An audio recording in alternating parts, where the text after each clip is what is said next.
After having tested the iPhone 17, 16, 15, and 14 against each other for a full week, we can confidently tell you exactly which one you should buy. But most importantly, the single iPhone you should avoid. It's not the oldest one, nor the cheapest one. And by the end of this video, you'll see why that's a huge $500 mistake. Hey, I'm Olive from Versus.com. Let's get into it. Lined up on a desk, the 17 and 16 look like twins, though the 17 is a bit taller. The 15 and the 14 are just identical though. All four have aluminium frames and frosted glass backs, with the exception of the 14, which has a glossy back and also feels older in your hand. We get an interesting surprise in the weight department. The 16 is actually the lightest of the four at just 5.92 ounces. All four are IP68 rated, meaning they will survive being submerged at up to 6 meters for 30 minutes. So unless you're freediving with your phone, you'll be just fine. So as always, let's check in with the team and see who likes which design best. iPhone 16. The 16. The 16. The 16. The 17. The 17. What about you? I'm actually gonna go for the 15. Now let's check out these displays. This is where the iPhone 17 stops looking like a base model. We have a 6.3-inch LTPO OLED anti-reflective coating and finally up to 120 Hz. This panel can also drop to 1 single Hz for the new always on display. The other three are still locked at 60 Hz. It's true that they're older, but budget Androids have had 120 Hz for more than 5 years already. It kind of feels like time traveling when you use one of these older models after using an iPhone 17.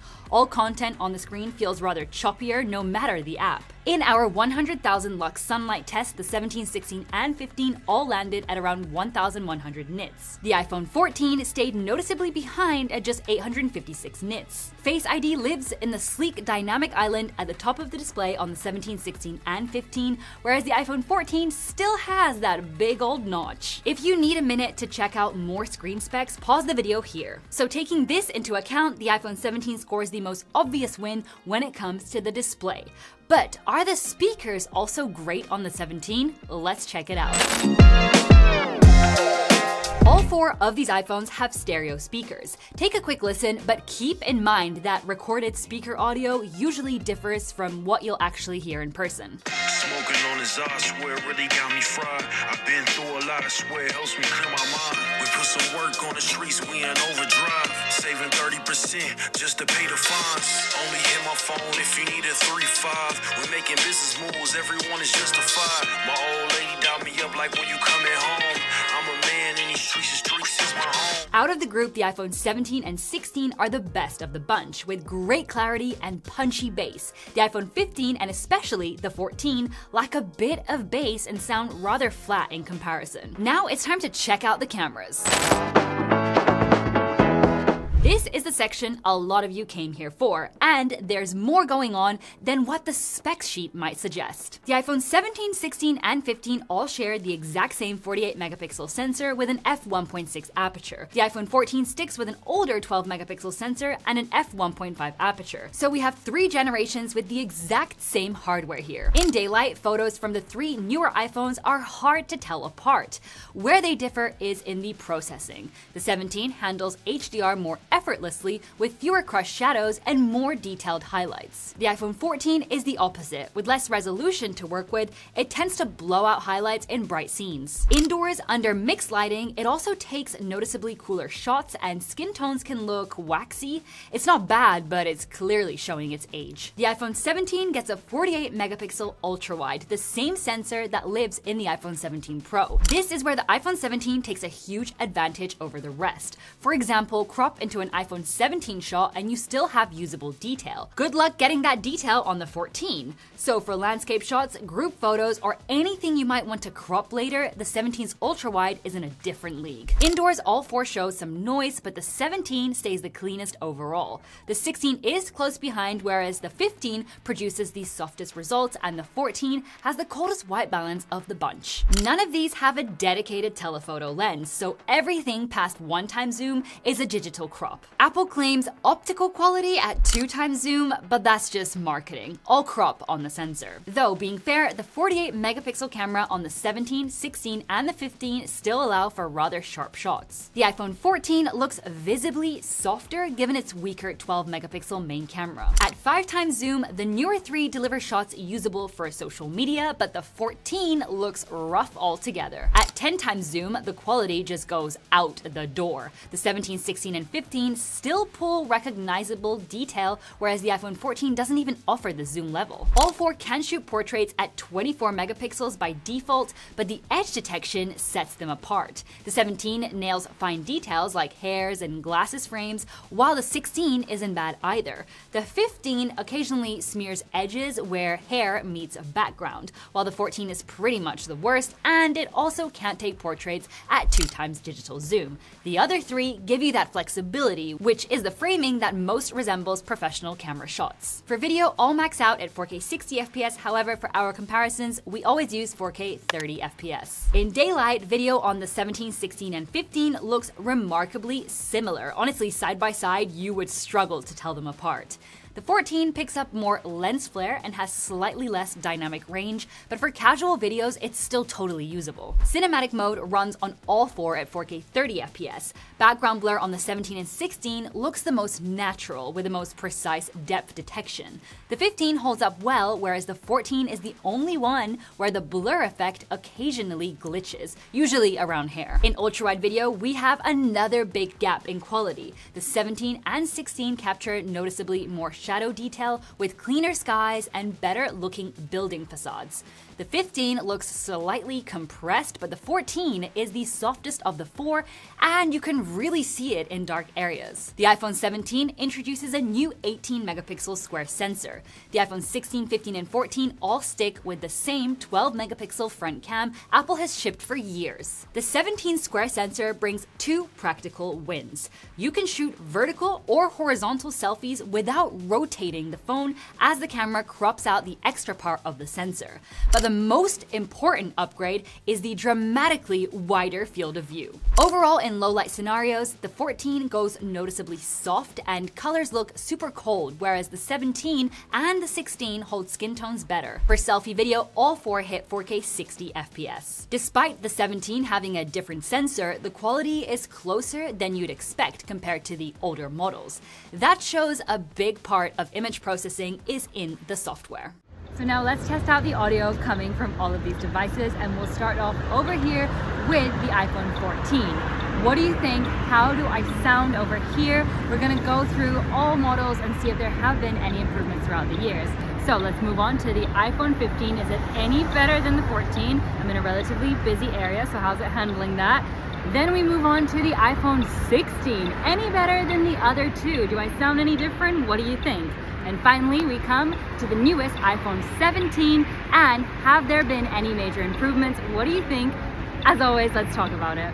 The 17 and the 16 capture voice slightly cleaner with less ambient hiss in the background. The 15 holds up well, but the 14 picks up the most background noise. It's not bad, but definitely less refined. That said, none of them fully cancel ambient sound, so if you are vlogging in a busy environment, you will probably want to use an external mic. Low light is where differences stop being subtle. The 17 produces the brightest night shots with colors slightly boosted but still natural. The 16 stays clean but less bright. The 15 starts losing fine texture, but the 14 falls apart with noisy textures and rough dynamic range. Ultra wide at night is even more brutal. The 17 finds the cleanest balance, whereas the 16 is a bit too over-processed. Low light portraits set them apart too. The 17 and the 16 handle skin tones the best. The 15 stays close behind, while the 14 throws a noticeable green tint across faces, which really isn't ideal. In video mode, using the main lens, textures get smoothed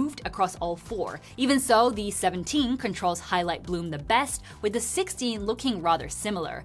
Meanwhile, the 15 starts showing more grain in the shadows, while the 14 picks up the heaviest lens flares. Ultra-wide night video drops in quality across the board, but the 17 keeps the most shadow detail. The 16 is just a step behind, but the 15 and 14 look noticeably flatter. So, in good light, the 17, 16, and the 15 are surprisingly close.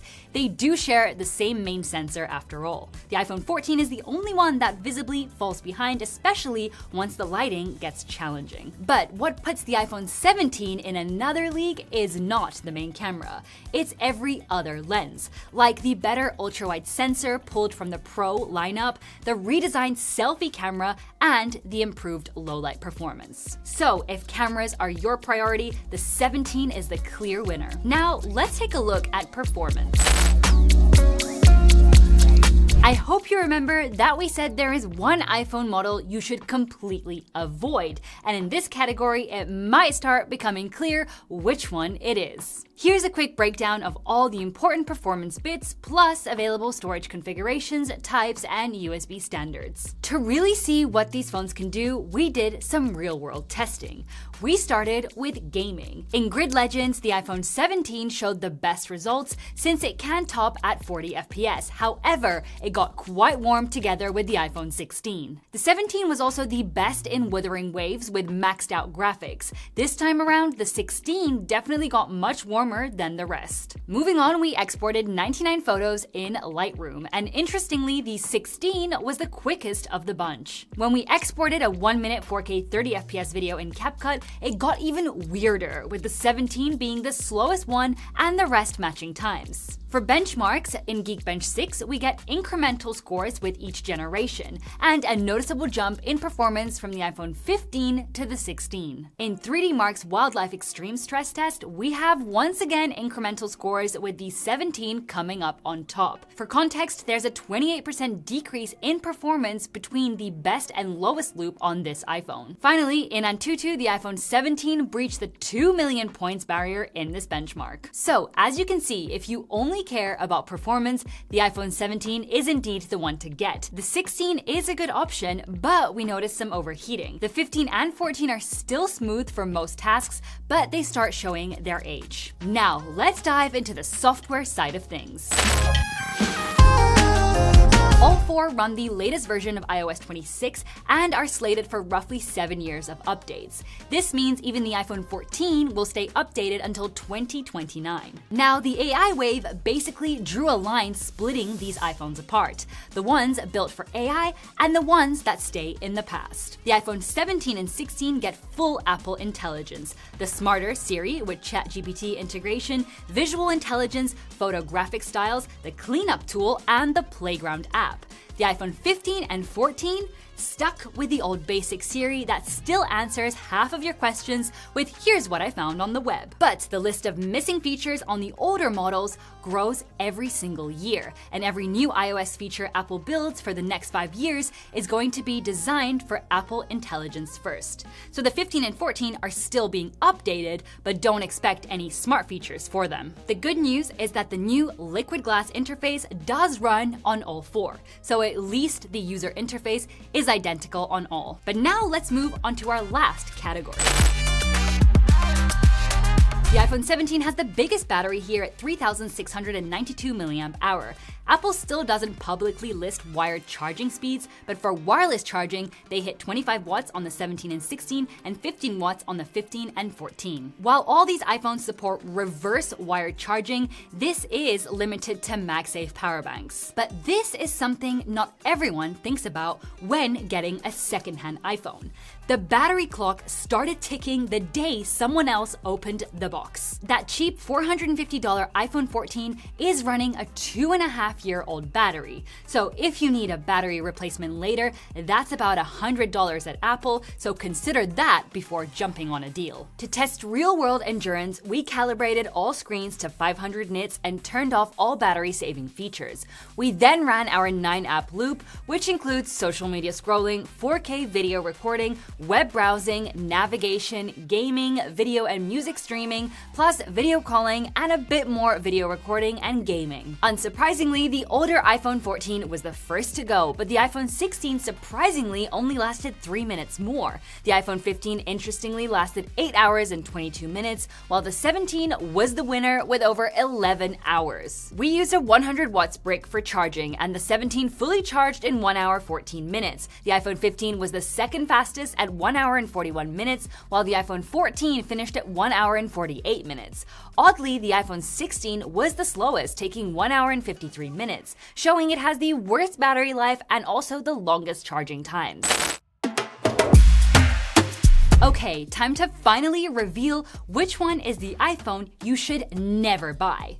And it's the iPhone 15. The iPhone 15 is not new enough to be considered fresh, but also not old enough to be considered a dirt cheap deal. Also, when you do compare it to the iPhone 14, it's like paying more for the exact same bottle of wine, just because you got it at a fancy store instead of at a supermarket. You're spending $450 to get 60 Hz, no Apple Intelligence, and an aging battery. So here's how to buy cleverly. Get the $799 iPhone 17 if you want the biggest base iPhone upgrade in years. Grab the $699 iPhone 16 if you want full Apple Intelligence but at a discount. Or spend around $350 on a used iPhone 14 if you just want a cheap iPhone and don't care about AI features. If you're considering Android instead, we put the Pixel 10 against the 9, 8, and 7, and one of those pixels is kind of the Google equivalent of the iPhone 15. Click right here to find out which one. Don't forget to hit subscribe and we'll see you in our next video. Until then, take care.